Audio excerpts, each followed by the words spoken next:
Hello, chers téléspectateurs d'Écho 237. Depuis quelques jours, une véritable tempête médiatique s'abat sur plusieurs personnalités influentes du Cameroun.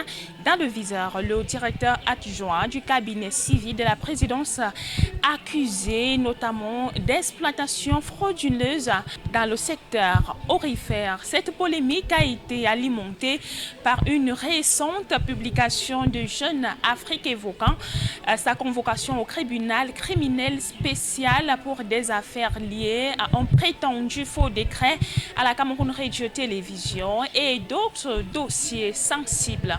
Parallèlement, Samuel Eto'o, président de la Fédération camerounaise de football, semble subir le même sort, se retrouvant lui aussi au cœur d'une controverse virulente face à cette succession d'attaques.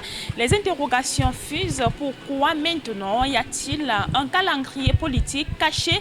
S'agit-il de simples sabotages gratuits ou d'une stratégie de déstabilisation plus profonde à qui profite réellement ce climat de suspicion? Autant de questions qui méritent une analyse approfondie pour décrypter les enjeux réels derrière ces dossiers qui secouent l'opinion publique. La parole est donnée à l'homme de la rue. Par rapport à la cabale médiatique entre les personnalités Samuel Eto'o et M. Baboké, il faudrait juste que les gens apprennent à parler avec les preuves.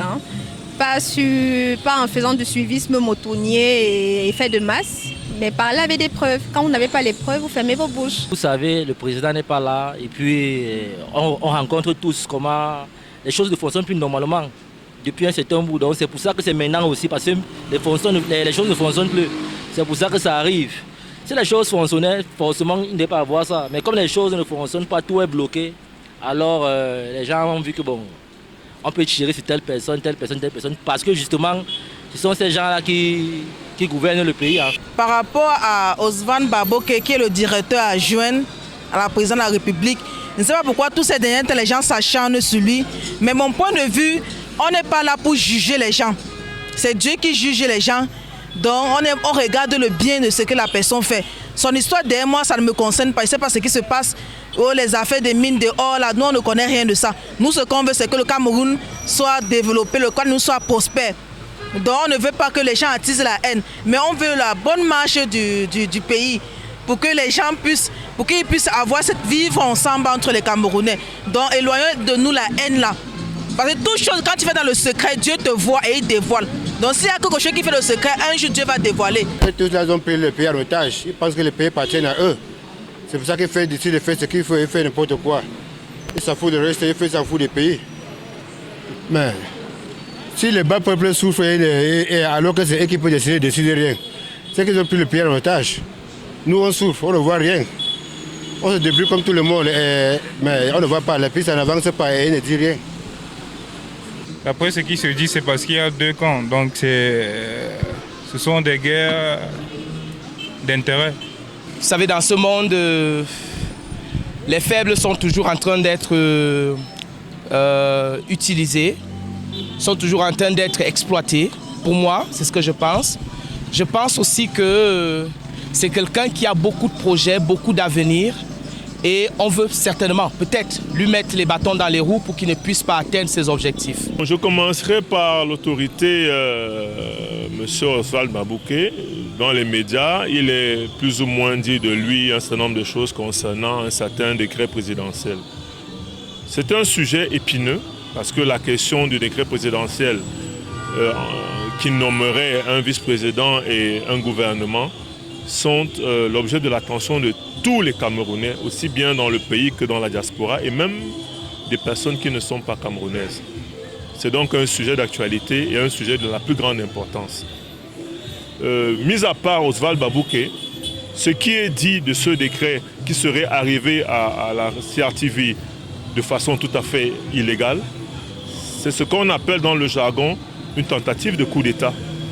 Et c'est extrêmement grave, une tentative de coup d'État, quel que soit le responsable de cette tentative. C'est extrêmement grave. Et dès lors qu'il y a une tentative de coup d'État, c'est-à-dire une tentative de déstabiliser l'État, c'est-à-dire de créer une situation de crise où des gens vont perdre leur vie, leurs biens, leur situation socio-professionnelle, économique et autres, c'est du ressort des hautes autorités responsables de la sécurité d'un État. Et je pense que ces autorités sont à l'œuvre pour pouvoir déjà œuvrer la manifestation de la vérité totale et rendre pleinement justice. Mais au-delà de cette justice, quel que soit le coupable, je ne le connais pas, je ne sais pas qui c'est. On parle d'Oswald Babouké dans les médias, mais ce n'est pas les médias qui sont le tribunal. Il faudrait qu'il y ait une procédure légale, juste et justifiée qui établisse la culpabilité de ce personnage. Et dès l'instant que sa culpabilité serait établie ou pas, quel que soit le coupable qui sera identifié, il faudrait que l'État frappe de la manière la plus ferme possible. Et au-delà du coup que l'État donnerait, que l'État règle les problèmes en fond. Parce qu'on ne peut pas se retrouver à l'heure actuelle dans ce pays avec tout ce qu'on a bâti, avec tout ce qu'on a comme espoir et espérance, avec toutes les larmes et le sang qui ont déjà coulé, qu'on soit encore à des tentatives de coup d'État de ce genre. Donc c'est regrettable et c'est un signal qui montre que beaucoup de choses ne vont pas bien quand même, quoi qu'on dise. Beaucoup de choses ne vont pas bien. Alors sur le sujet de Samuel Eto'o, c'était quelqu'un qui est une icône du football, camerounais et international, aux côtés de célèbres gens comme Dr Abega Théophile, Bida Arantes, Emmanuel Koundé, Roger Mila, Thomas Nkono, Aboubakar Vincent, Moukandjo, Bel-Joseph Antoine, Omambiyi, Kanabik et beaucoup d'autres que je ne peux pas citer de façon exhaustive. Donc, Eto'o Fils est une icône de football. Et lorsqu'il a été sur le terrain, nous avons tous apprécié et porté en triomphe, tout au moins comme spectateur, notre pays, le Cameroun. Il y en a plusieurs comme lui qui ont défendu les couleurs brillamment. Aujourd'hui, on lui reproche un certain nombre de choses. Certains lui reprochent un certain nombre de choses.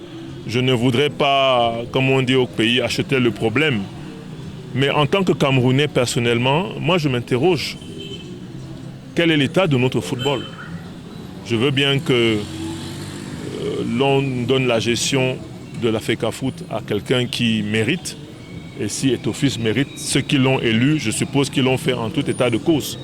Mais lorsque moi, Camerounais, supporter de mon équipe, je fais le bilan, où en sommes-nous? Où en sommes-nous avec les Lions Indomptables? Il n'y a pas que les Lions Indomptables A.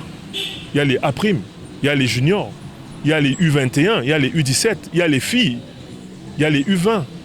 Il y a tout un ensemble de générations de Camerounais de sélection de football de la FECAFOOT qui devraient pouvoir faire leur bilan.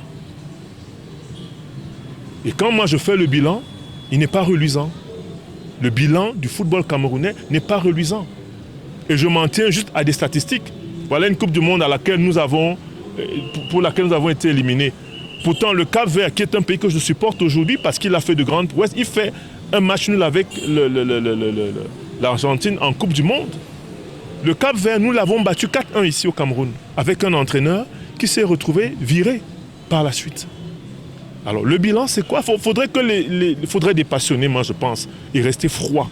Et en matière de froideur, lorsqu'on apprécie, on se rend bien compte que Eto'o Fils reste une icône, un personnage mondialement reconnu, mais le bilan de la FECAFOOT, des Lions Indomptables, des sélections de football, n'est pas aussi reluisant.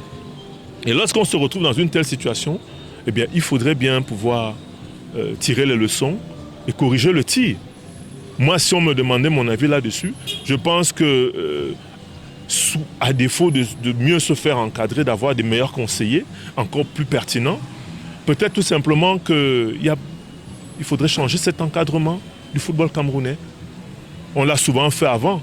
Il y a des gens qui ont géré, ils ont eu des résultats, mais lorsqu'il y a eu des défaillances, on les a changés. Alors moi, personnellement, je fais un bilan du football camerounais qui n'est pas très reluisant. Je m'en tiens à ça. Maintenant, en termes de reproches sur les virements de fonds, l'argent n'est pas entré, l'argent entré, c'est pas revenu. Je pense qu'il y a des institutions qui doivent gérer ça.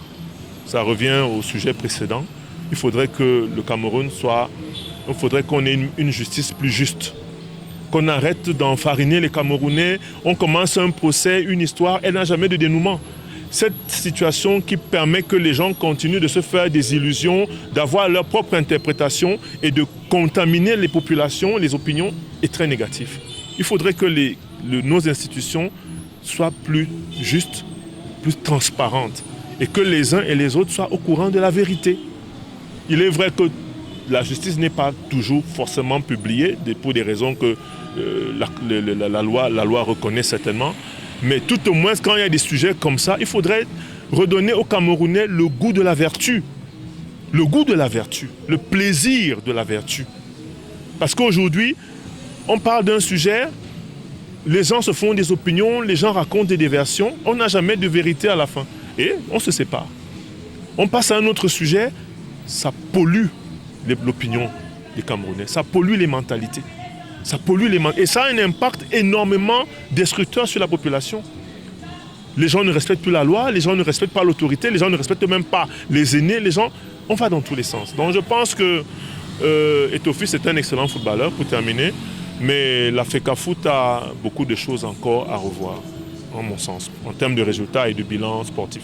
Alors vous venez ici de suivre les réactions des uns et des autres sur ces attaques médiatiques contre certaines personnalités. À votre tour d'analyser ici votre reporter Alina Teba pour Echo 237, la chaîne de valeur depuis Yaoundé.